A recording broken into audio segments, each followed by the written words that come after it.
നമ്മുടെ SSFിൻ്റെ കുട്ടികളൊക്കെ കാണുന്നില്ല, എന്തൊരു സന്തോഷമാണ്. അവർ സ്കൂളിൽ നിന്നും ക്യാമ്പസിൽ നിന്നൊക്കെ വന്ന് പിന്നെ പാതിരാത്രി പലരും റീൽസിലും ഹറാമിലും വേണ്ടാത്തരത്തിലങ്ങനെ കുമിഞ്ഞുകൂടുന്ന സമയത്ത് ഇവരിങ്ങനെ പോസ്റ്റർ ഒട്ടിച്ചും മീറ്റിംഗ് കൂടിയും റിസാല ചേർക്കാൻ പോയി അധ്വാനിക്കുകയാണ്.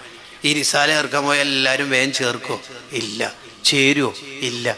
കുറേ കേൾക്കണ്ടൊക്കെ കേട്ട് തിരുവനന്തപുരം ജില്ലയിലെ ഭീമാപ്പള്ളിയിലെ ഒരു പ്രവർത്തകന് ആക്സിഡൻ്റ് ആയിട്ട് അയാൾക്കുള്ള ഫണ്ടായിരിക്കും ഇവിടുന്ന് മലപ്പുറം ഈസ്റ്റ് ജില്ലയിലെ പുളിക്കൽ ഡിവിഷനിലെ പറവൂർ യൂണിറ്റിലെ ഒരു മോന് പെരുന്നാളിന് ഇങ്ങനെ പിരിക്കണത്. 10-85 ആളുടെ കയ്യിൽ നിന്ന് പച്ചത്തെറി കിട്ടി ഡയറക്റ്റ്, ഒരു 10-35 ആളുടെ കയ്യിൽ ഇൻഡയറക്റ്റ് ഒന്നും കിട്ടി. എന്നിട്ട് ആ കുട്ടി പാറ പോലെ നിൽക്കണത് ഹൃദയത്തിൻ്റെ ഉള്ളിലൊരു കരച്ചിലോടെയാണ്. റബ്ബേ, ഞാൻ എനിക്ക് വേണ്ടിയിട്ടല്ല, ഞാൻ നല്ല വലിയൊരു ആചാര്യയുടെ സാമ്പത്തിക കഴിവുള്ള ആളുടെ മോനാണ്, എനിക്കിതിൻ്റെ ഒന്നും ആവശ്യമില്ല, പക്ഷേ പാവപ്പെട്ട പ്രവർത്തകർക്കാണ്. ഓ, എന്തൊരു മനോഹാരിതയാണ്.